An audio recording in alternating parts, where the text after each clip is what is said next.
So I'll be showing you how to use the built-in surface level in your iPhone.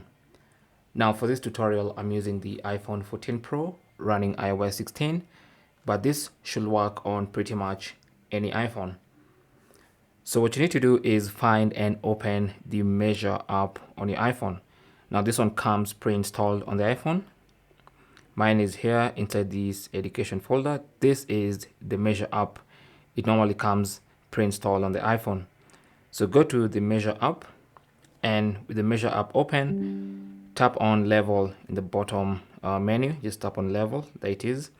And then now you can put your phone upright on any surface. Let me just show you this surface, for instance. And on this surface, you can measure whether it's level or not. So you can see this particular one is level because it's 0 degrees. Any tilt to the right or to the left is gonna show that surface is not level. So what you need to do is put your phone straight, okay? And then you can use that to measure as a surface level to measure the flatness of any surface. Thanks for watching and good luck.